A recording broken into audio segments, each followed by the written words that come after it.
কি হে বটকৃষ্ণ বাবু, কি করছো? উত্তর দিচ্ছ না যে?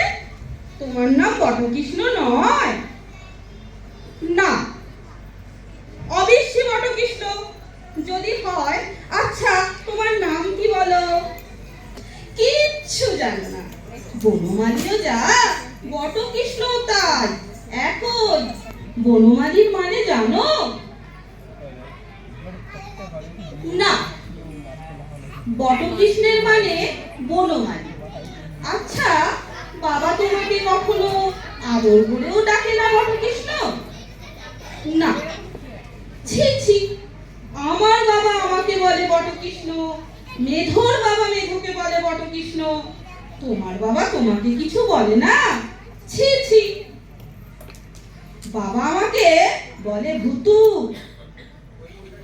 আচ্ছা ভূতু বাবু, তোমার ডান হাত কোনটা বলো দেখি? এইটে ডান হাত। আচ্ছা, তোমার বাঁ হাত কোনটা বলো দেখি? এইটে। আচ্ছা ভূতু বাবু, এইটি কি বলো দেখি?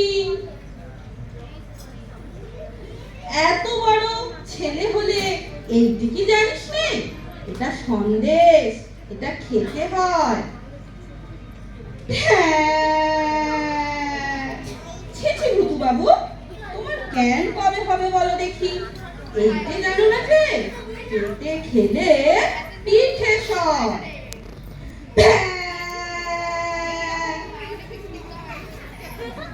তবে তুমি কি বলো, পেটে খেলে পিঠে সয় না? এই দেখো না কেন, পেটে খেলে পিঠে সয়, সয় না? না না না, তা হবে। তোমার তাহলে সয় না দেখছি। যার যেমন থাক, তবে থাক, তবে আর কাজ নেই। তবে এই স্থির হলো, কারো বা পেটে সমস্তই সয়, কারো বা পিঠে কিছুই সয় না। যেমন আমি আর তুমি।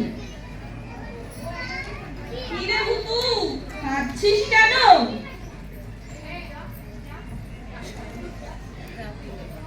বাবা জিজ্ঞেস করছেন, কথার উত্তর দাও।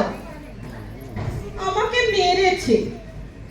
আগে পাড়ার একটা ডানপিটে ছেলে খামোকা মেরে গেল। বেচারার কোনো দোষ নেই।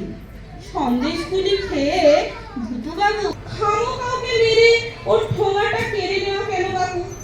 আপনি থাকলে আপনিও তাকে মারতেন। আমি থাকলে তার একটা হাড় বাঁচতে রাখতেন না। যত সব ডানপিটে ছেলে এ পাড়ায় ঢুকেছে। বাবা, ও আমার সন্দেশ। আরে ও কথা আর বলতে হবে না। কি কথা?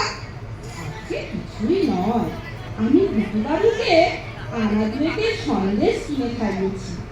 সামান্য কথা, সে কি আর বলবার বিষয়? তোমার নাম কি বাবু? আগে আমার নাম পিনকড়ি মুখোপাধ্যায়, ঠাকুরের নাম ক্ষুদিরাম মুখোপাধ্যায়। তুমি আমার পরম আত্মীয়। ক্ষুদিরাম যে আমার বিস্মৃত ভাই হয়। বলো বাবা, বাড়ির ভিতর চলো, জল খাবার খাবে। আজ পৌষ পার্বণ।